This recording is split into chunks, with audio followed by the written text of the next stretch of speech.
University of St. Telmo. So for today, we are going to discuss about the revolutionary period. On revolutionary period, the nationalist sentiments of the Filipinos were awakened. Nationalist sentiments are individual attitudes founded on a belief in national belonging and the superiority of the nation or belongs to. Jose Rizal, Marcelo H. del Pilar, and Graciano Lopez Haina led the propaganda movement. The propaganda movement was the first Filipino nationalist movement led by a Filipino elite and inspired by the proto-nationalist activism of figures such as Jose Burgos and by his execution at the hands of colonial authorities, which advocated reforms to the same rights and freedoms enjoyed in Spain will also be granted to Filipinos. Novels, manifestos, and articles that called for reforms were written. However, the failure of the propaganda to initiate changes into the society gave birth to a secret association which what they called KKK. KKK stands for the Kataas-Taasang Kagalang-Galangang Katipunan ng mga Anak ng Bayan.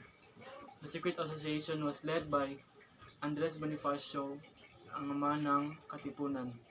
Andres Bonifacio and a group of patriots founded the Katipunan in 1892, which sought independence from Spain and set the 1896 revolution in motion.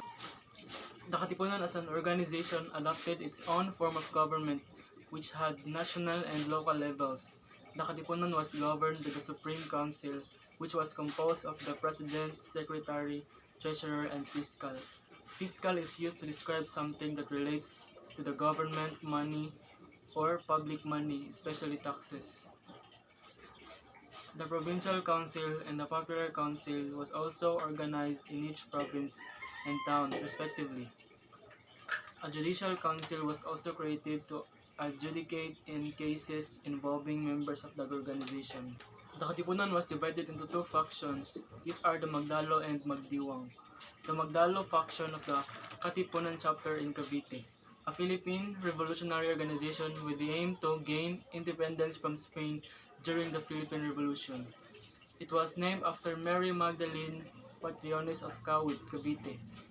It was officially led by Baldomero Aguinaldo, but his cousin Emilio Aguinaldo, whose own Katipunan codename was Magdalo, was its most famous leader. The Magdiwang was a chapter of the Katipunan, a Philippine revolutionary organization founded by Filipino rebels in Manila in 1892. With the aim to gain independence from Spain, the Magdiwang Council was acknowledged as the supreme organ responsible for the successful campaigns against the enemy within Cavite. The Magdalo had a rivalry with the other Katipunan chapter in Cavite, the Magdiwang. When the Manila-based Katipunan leader Andres Bonifacio went to Cavite to mediate between them, the Magdalo argued for the replacement of the Katipunan by a revolutionary government.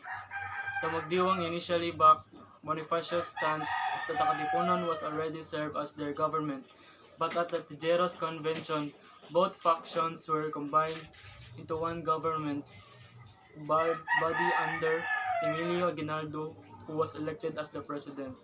Some of the civil and military officials of the First Philippine Republic came from its group. The Tijeros Convention, also known as the Tijeros Assembly and the Tijeros Congress, was a meeting held on March 22, 1897 between the Katipunan factions of Magdiwang and Magdalo in San Francisco de Malaban, Cavite. That resulted in the creation of a new revolutionary that took charge of the Philippine Revolution, replacing the Katipunan. It followed on a previous meeting now known as the Imus Assembly. Filipino historians consider the first presidential and vice presidential elections in Philippine history to have held at this convention, although only Katipuneros were able to take part and not the general populace. On November 1, 1897, Aguinaldo established the Biak na Bato Republic, where its constitution declared the creation of an independent Philippine state. The republic, however, lasted for only a month after the Pact of Biak na Bato was signed.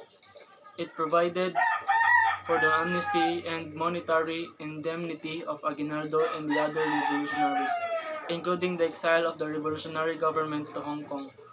The fact was supposed to signal the end of the revolution, but Aguinaldo and his men prepared themselves for another siege. The Spanish colonial period of the Philippines began when explorer Ferdinand Magellan came to the islands in 1521 and claimed it as a colony for the Spanish Empire. The period lasted until the Philippine Revolution in 1898. The Spanish conquistadors established a colonial government in Cebu in 1565. They transferred the seat of government to Manila in 1571 and waged Asia's first nationalist revolution in 1896. Japanese occupation 1941 to 1945. The Japanese military force established the Philippines Executive Commission PEC, a civil government that would temporarily rule the country and composed of Filipino.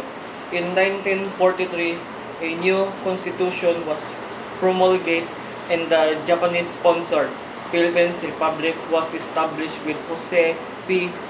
Laurel as its president. The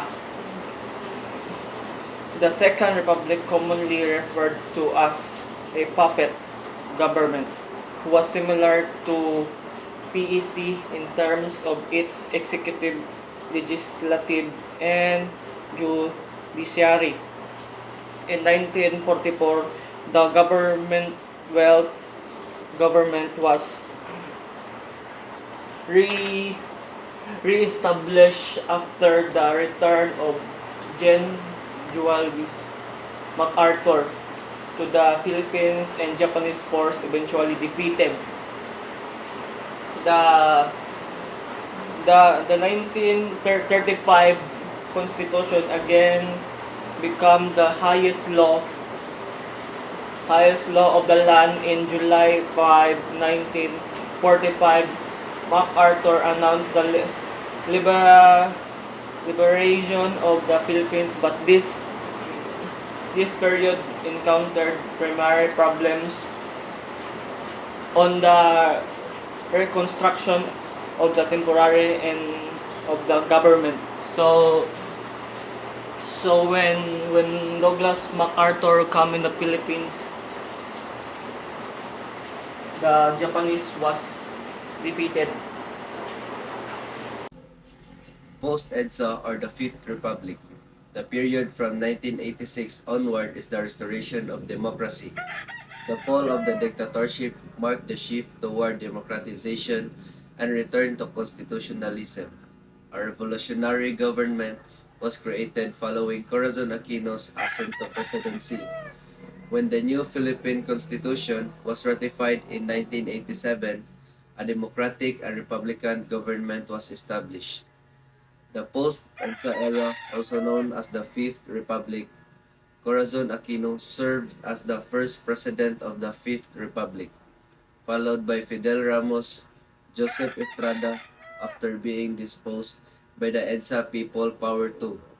Estrada was succeeded by his Vice President Gloria Macapagal Arroyo, followed by Benigno Aquino, followed by Rodrigo Duterte, the first president to have hailed from Mindanao, and today our newly elected President Ferdinand Marcos Jr.